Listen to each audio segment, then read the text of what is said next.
Alright, we should be live now. Welcome to another live stream repair.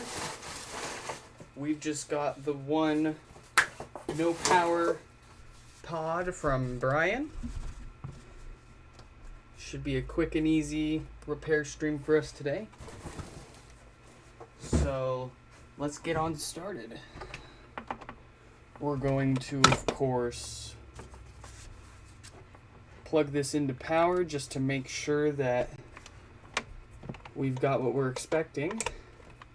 So, yep, no signs on here, and about 6 watts at the wall being pulled.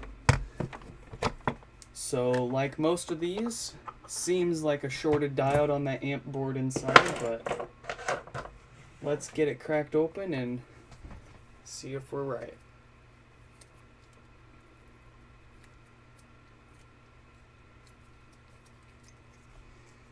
We're going to start, of course, by prying that top cover off here.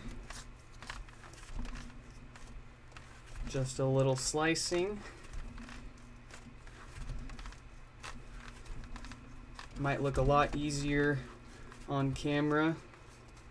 I've done this at least 100 times now, so I'm going to make a lot of this look easier than it really will be if this is your first time and you're following along. But just take it slow, be patient, try not to force anything, and you won't have any problems. We'll go on ahead, of course, and take these 4 screws out of the display.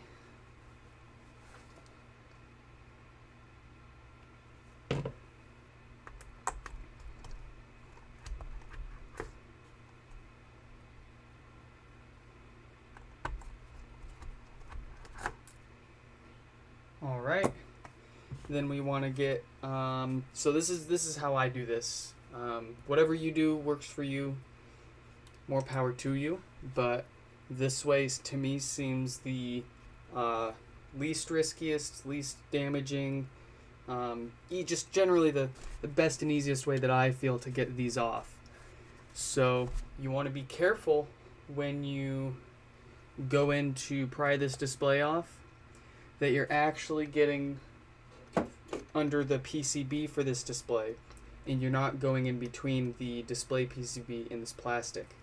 And I've got another display here to show you exactly what I mean. So when you're prying this up, you want to pry from under this actual this whole assembly right here. What you can do on accident, and this is what you want to avoid, is getting that pick in between like that, where it's in between this plastic and the PCB for the actual display. You're not, it's not like if you do this you're guaranteed to break something, but you run the risk of scratching up the PCB on the top here and damaging the display and losing touch or display functionality, or you could end up breaking off the ambient light sensor that's right there. If you stick this pick in too deep, you will very easily break that sensor right off. So pry this piece off as a complete unit, and to do that, my favorite way of doing it, of course, make sure you're getting underneath both of those layers and slide that on in. Then get a plastic tool and slide that under your metal one. See that? I can kind of use the metal tool to shove this plastic one underneath both of these, and then I can get my metal tool out of the way. My plastic one is still in there, and we can use that to go all the way around and pry this display up. This also usually keeps your adhesive in the best condition. This adhesive on here that holds the display down is usually the best way to keep that adhesive intact. Because if you go with this and you start trying to, scrape and pry it up like that, deep in there, you're going to very easily start to chew up this adhesive. which isn't a big deal, but nonetheless, trying to, make less work for yourself. So get that disconnected and set to the side. We can then take our screws out for this plastic frame here. It's just those 4 T6 and then the 2 big T6s here that hold the drawstring tight and that mesh up. So get those 4 out here, and then we can take the 2 for the mesh out. And then we can take anything and just sort of pull those strings up and off. And once we got those loose, we can start to wiggle the mesh around. That'll let us pull this and chuck it to the side. And then we want to get something roughly the size of the rubber base here to set this on, so that when we pull the mesh down, the mesh goes around your base, but it's not resting on your table, so that you don't leave a whole bunch of creases and get your mesh dirty with whatever else is on your table there. So now we've got plenty of room to not worry about pulling our mesh down. Of course, let's get this logic board out of the way. And then we can get a pick to remove these rubber covers, revealing a few more screws that we got to take out.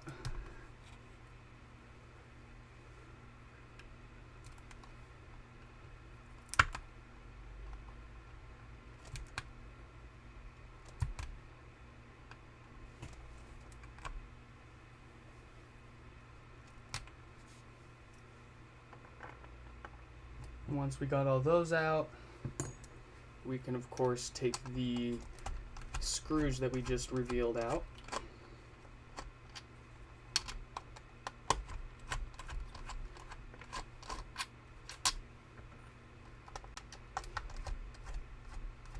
Note how when you're taking these screws out, just keep a mental note of how tight or loose they were.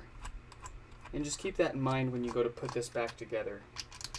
Because for these screws specifically, you don't want to over tighten them, or you can very easily start to mess up your, not permanently, but you can temporarily mess up the seal, and it'll start to give you problems. So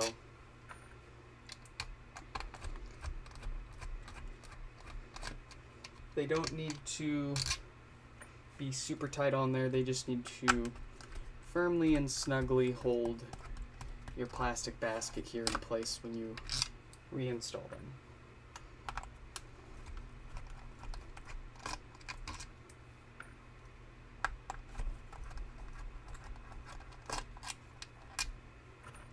Alright,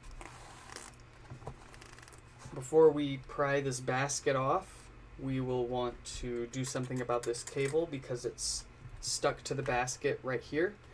So we will grab it with one set of fingers and then use our other finger here to as a sort of wedge to separate that cable from the basket here. As long as you're pulling straight, then you shouldn't have a problem getting this cable separated without tearing it. Try not to pull it at an angle this way or the other, and try to pull from here, not from the big wide end here, because you can easily rip it right here. You see where it starts to narrow down. Try to get a grip on it from when it already gets narrow and pull from there. And you should have a much easier time getting that off. So anyways, we're going to commence the pry here. And there's two ways you can do this. You can either, let me get some parts here so I can show you. So here's basically what we're doing. We are taking our screwdriver here and we are sticking it in between. See where these are? It's like plastic lip that goes around it. You can use that as leverage when these are together to twist and separate this layer. So you'll go all the way around and do that until you break this loose enough to just rip the rest of it off by hand. Just be careful when you're working near this cable here, you don't go in and stab and mess up your cable, because that is its own pain to replace, not to mention hard to get. So you can either just go all the way around and pry this up. You might put some scratches in the metal here, but that's not a problem. Or if you want to try to keep your subwoofer looking as pristine as possible, again, not that it matters, you can pry strictly in between the basket and the screws that hold the woofer in. So, not sure if we can get a good view of that, but we'll try.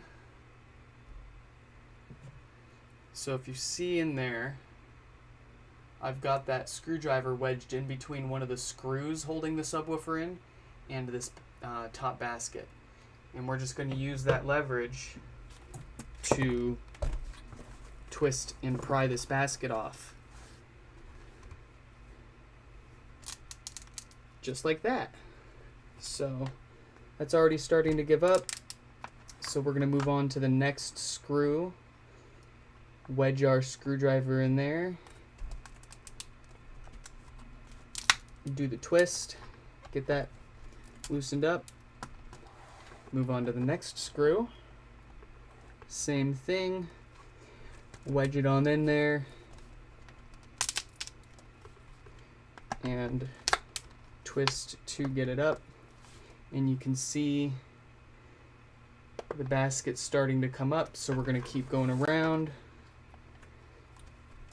Keep prying up by those screws.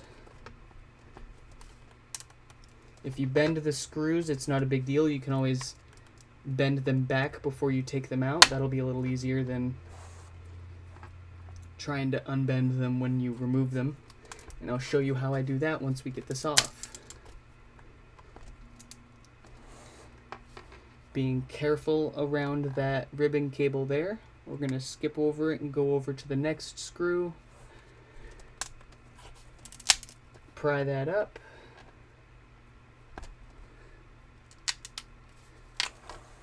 You want to try to stick so when you're twisting the flathead to pry this up, you want to try to have the edge of your flathead that's pushing down on the subwoofer screw, you want to try to center that on the screw.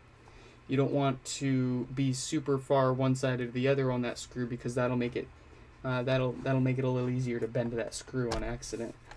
Again, not a huge deal. You can always bend them back, but all right. Once you feel you've got that pried enough to pull off by hand, just go again and make sure that you've got your logic cable here no longer attached. Sometimes it'll pop back up and stick itself on here, so just be careful with that. And we can go and just pry this off.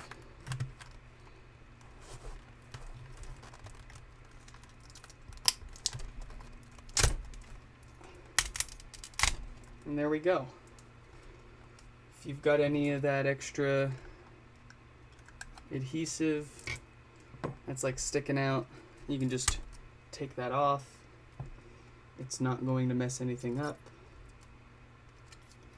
But you want to make sure when you go to put this back on that it sits nice and flush. So if it means taking some of this old glue off to make it sit flush again, so be it. It's no longer serving any purpose. All of the sealing that keeps the HomePod all nice and sealed, that's all done in the gaskets and the rings further down. So let's get these screws for the subwoofer taken off. And if you notice that you've got any of them super bent up, you can just grab some pliers and just grip the head of that screw and bend it back nice and straight.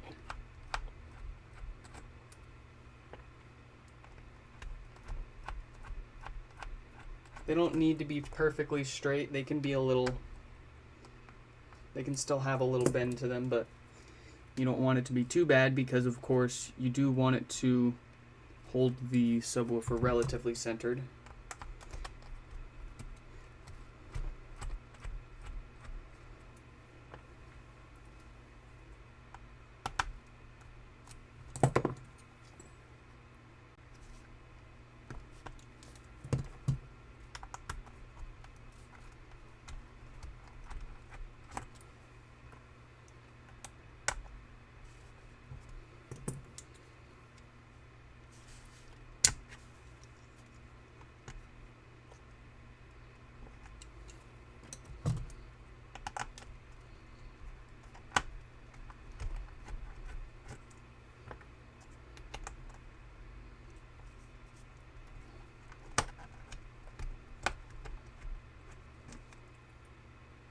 Okay, we can carefully lift this woofer out, making sure that that ribbon cable safely makes its way out. We'll reach in there and disconnect the cable there so we can take a peek at the woofer. It feels nice and smooth, doesn't smell weird, and the voice coil inside has a nice copper shine to it, so good to know, good to know. Let's get these gaskets on out here now. So of course we'll just unscrew these, and then we will push that logic cable and that logic cable grommet through before we rip this out. So we'll just get our pick again here and just push that gasket through, and we can pull that cable through and then get this gasket out of the way. And you can see here, this black gasket is what actually does the sealing internally. So once you break this glue here, you're still good. And then we're gonna get that grommet off the logic cable here, just to make it easier when we go and reinstall this. You don't want to forget this. You will have problems with it sounding like it's got a giant hole in it. But we're going to get this power supply unplugged. There we go. And we can take its screws out.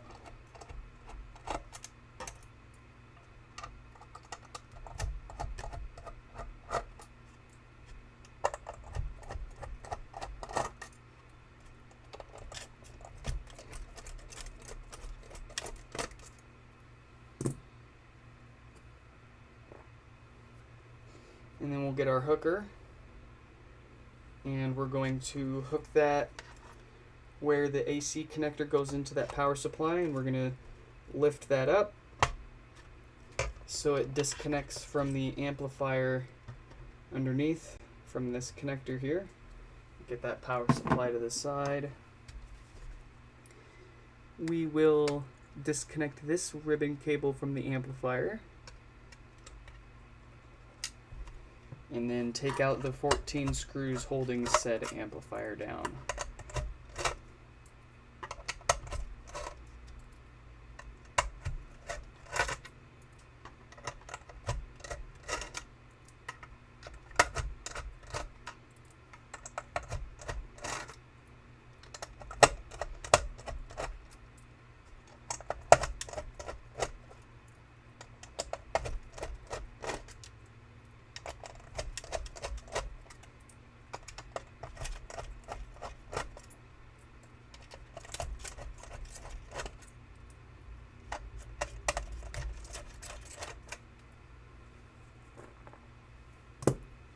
Alright, all those screws are out. We can lift this board out, set their shell to the side, and we can break out the close-up camera.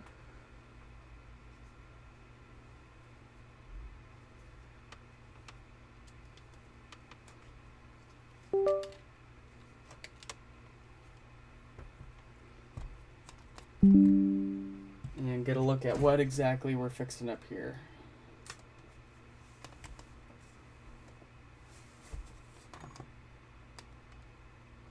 So, here is our Schottky barrier diode, 60 volt 5 amp, and we've got the date code of 1748K there. So almost certainly, just based on personal experience, seeing how many of these diodes have failed with that specific date code, I'm not even going to bother testing this, but you would normally test this for short. And if this is shorted, of course this is most likely your culprit, so you go ahead and replace that with another one. And that is exactly what we will do. So, get our heat turned on, also warm up our iron, turn on our air, and just go to town. Let's pull it off.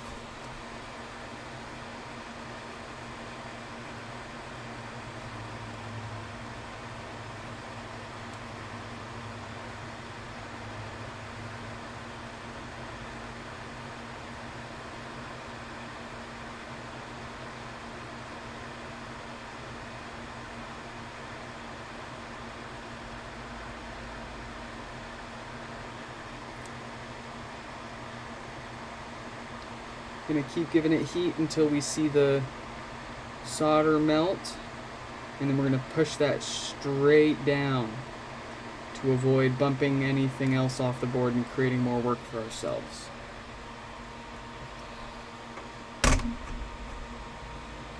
And then we can get that old diode out of the way.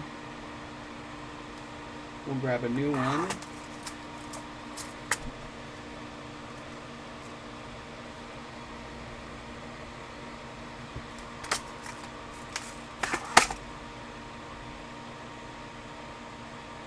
And let's get some flux.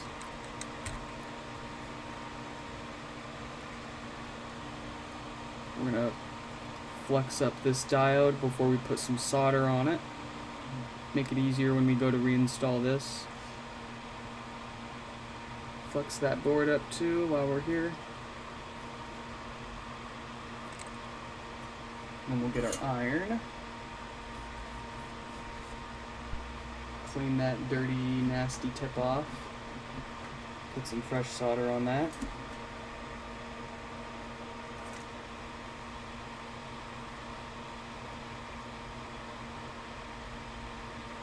Very nice. Quick and easy.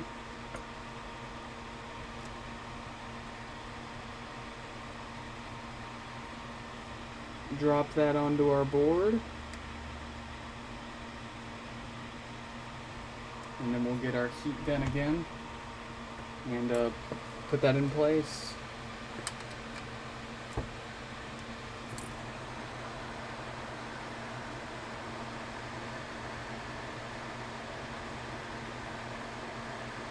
We're going to start with just heat and let the solder melt and sort of suck the diode into place and alignment.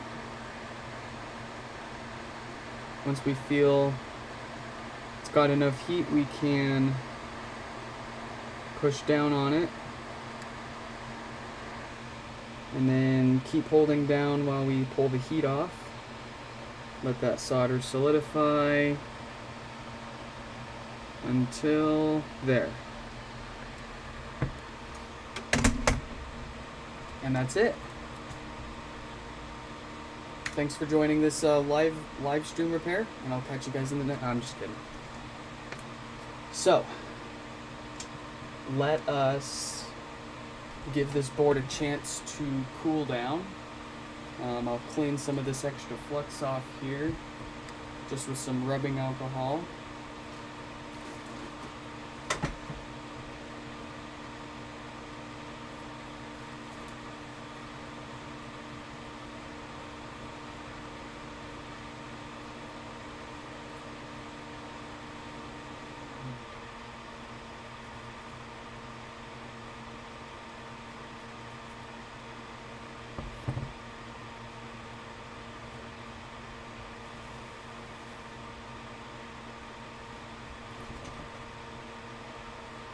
give that a chance just to cool back down.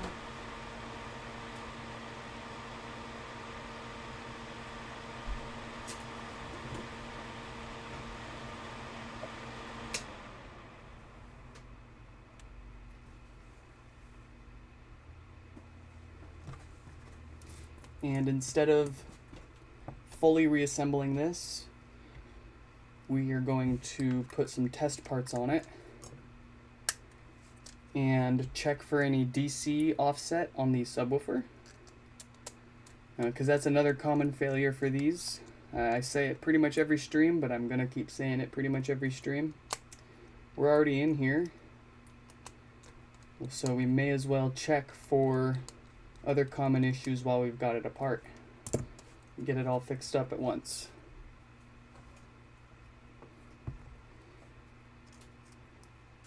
So we'll get we got a power supply on there. We're just reconnecting a spare ribbon cable so we can get a logic board connected. And this is a logic board and display that I've already pre-configured. We've got a woofer here with this, so we'll plug that into our amp. And that's got some leads also soldered onto it that are connected to my multimeter over here. So we're going to get that turned on and set it to DC millivolts.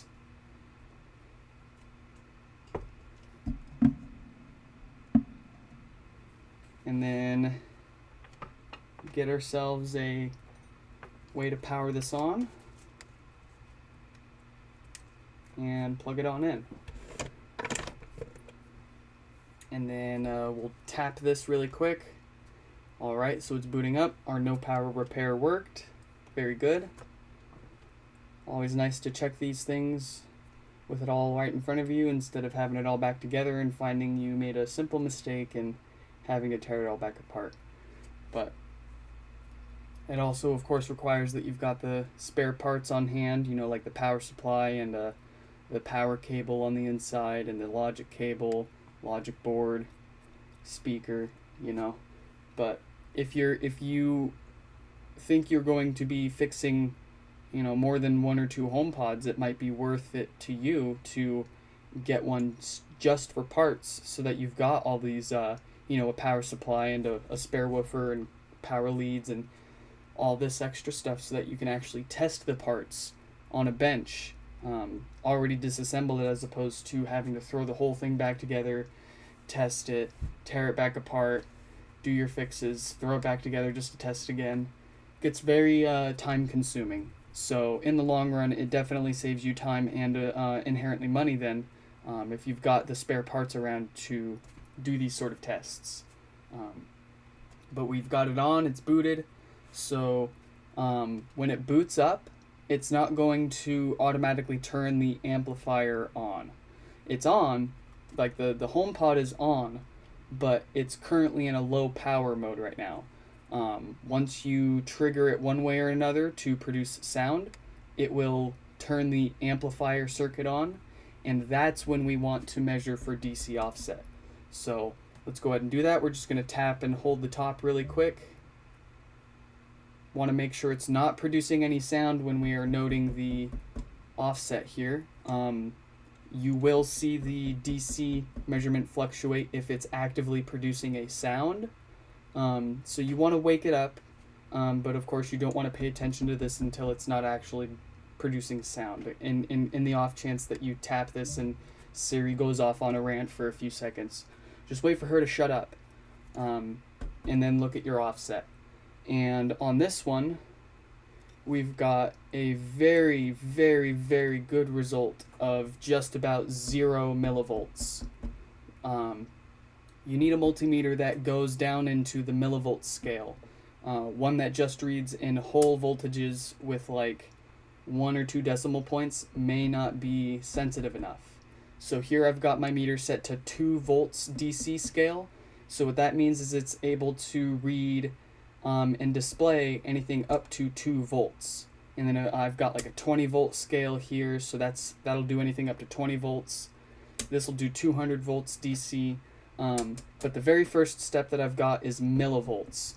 And that's the one that you need that's sensitive enough to actually see, of course, how many millivolts that you have on your subwoofer. So generally, you don't want to see any more than about 50 millivolts of DC on your woofer. In best case scenario, you've got no more than 10. But 50 is kind of like that absolute maximum that I care about. So there's the absolute DC that you've got here, and then there's also its actual behavior. Sure, it may start at 0 millivolts, but after 30 seconds or so, has it grown substantially? Within a few minutes, it shouldn't still be any more than 50 millivolts.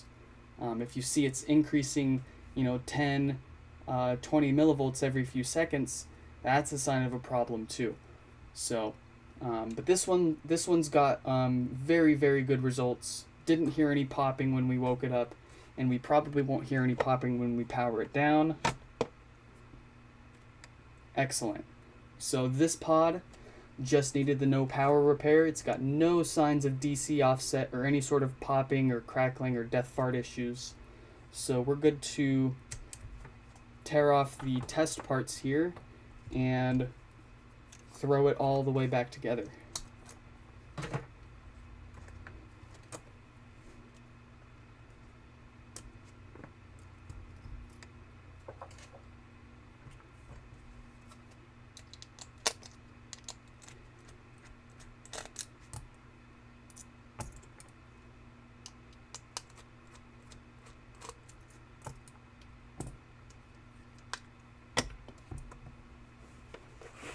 Get our shell and put that back in.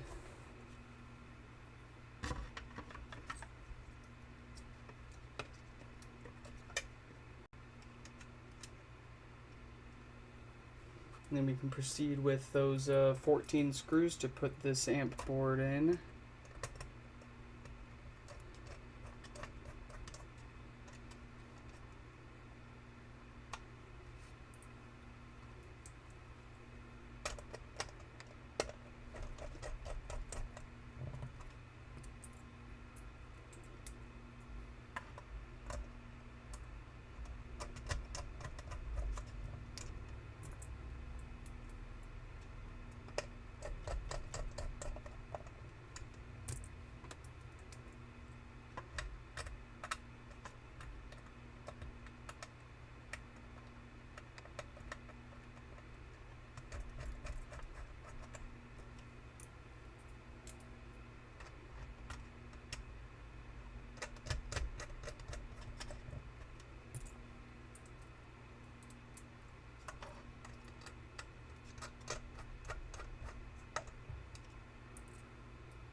Okay, got the amp board screwed in. Before we forget, let's get the ribbon cable that goes into the amplifier board connected. It's always a fun time when you forget to reconnect that and you've got the whole thing back together and you swear you tested it before you threw it back together that it powered on fine, and then lo and behold, you've got it all back together and it won't power on, and you tear it back apart and you find you didn't reconnect your ribbon cable to your amplifier. that will prevent it from powering on, or it'll give you other weird issues if you got it in there but you don't actually have it locked down, or you've got it in crooked or whatever. You can get all sorts of issues if you don't reinstall that correctly. So get our power supply, drop that on down, plug it in,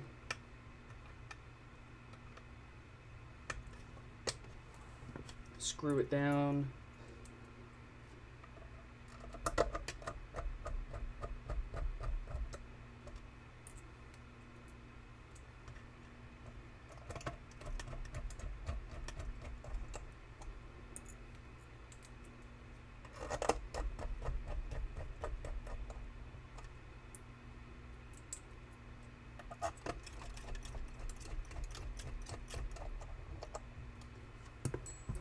And then we can get our gaskets and start putting those back in.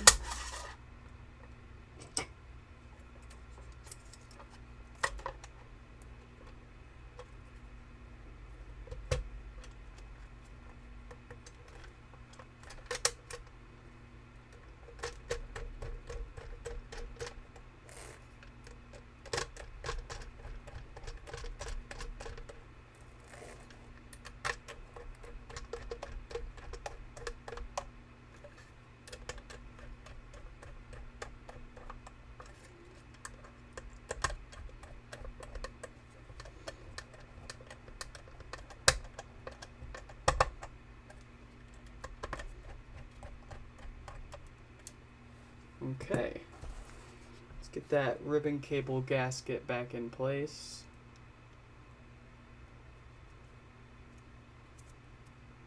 Or grommet, or whatever you would want to call this.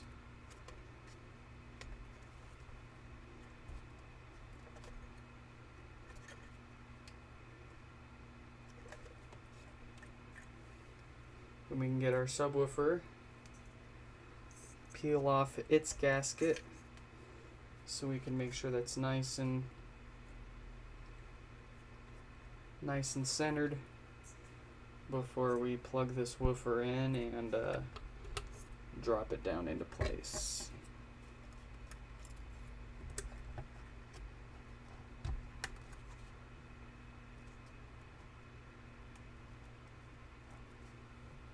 Then we can screw this down.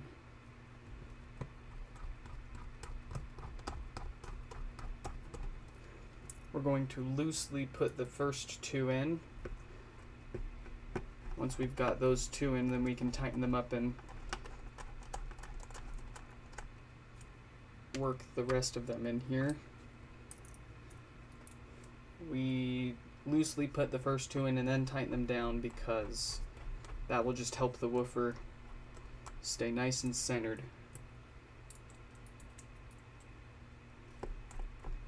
And if you want, you can also do what I'm doing here, where you kind of go in an alternating pattern when you put them in, instead of just going around in a circle. Kind of like putting a tire back onto your car. You don't want to tighten the lug nuts in a circle. You want to go in a crisscross pattern so that you don't put it too off center.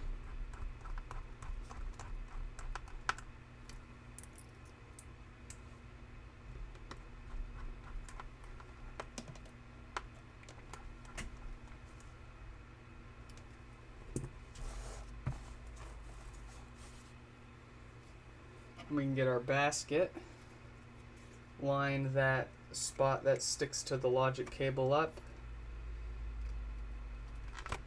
and push that down. And we want to go around the side here and just make sure there's no interference with it sitting flush. That looks good, so we can screw this down.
Alright, let's stick that logic cable back on.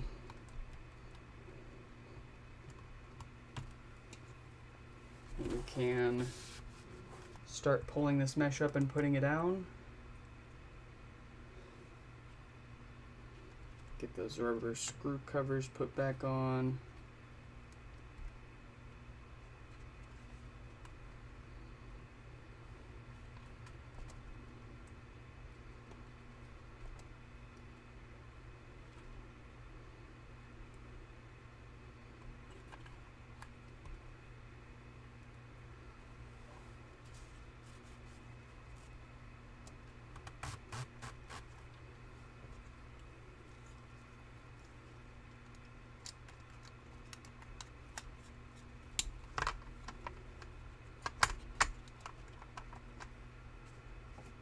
Get the logic board and the frame put back on. Then we'll work on reinstalling this mesh.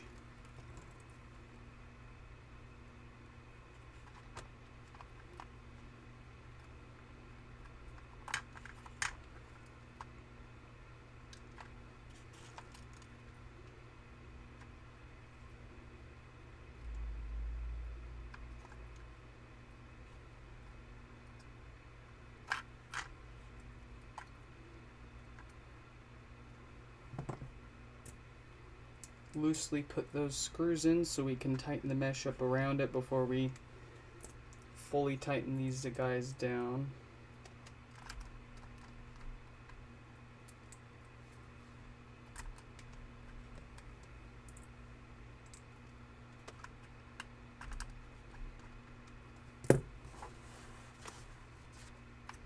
And we can yank on these drawstrings and get this all tightened up.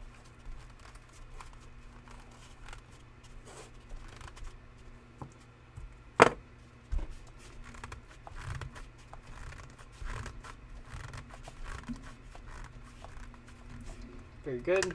We'll push this frame down and hold it and tighten this all up so it stays in place.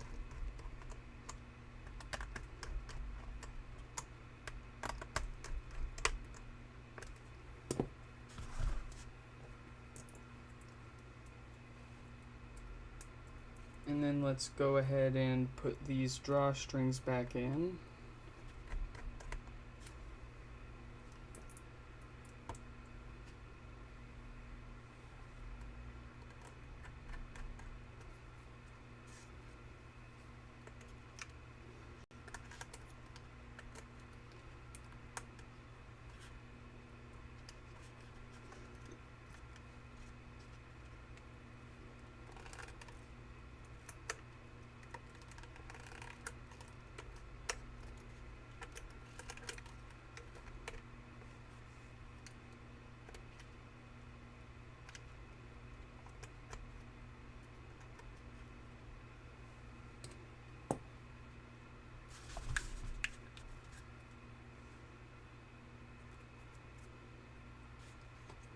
Get our display reconnected and dropped into place.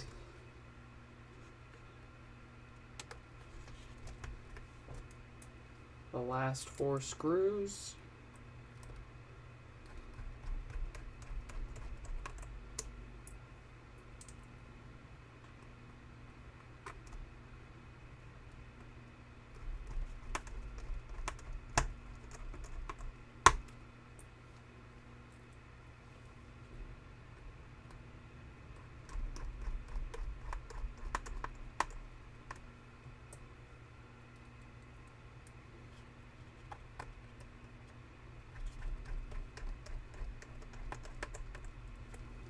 And last but not least, hit these parts with some heat to soften up that adhesive and stick her on down.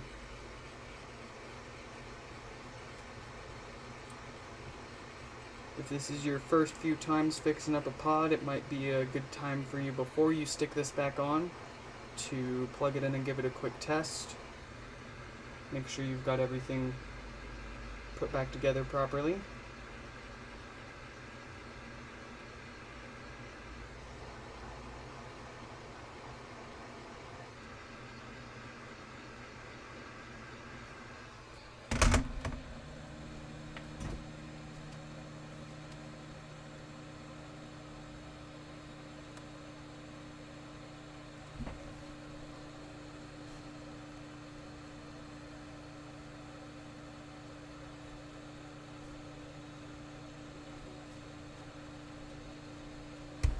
Alright.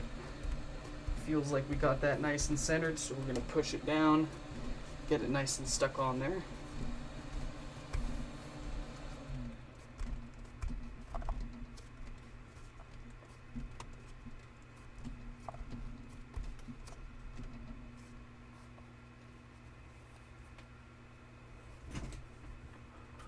And now we can plug this on in and see if we're all good to go. So, very good. It's booting up now.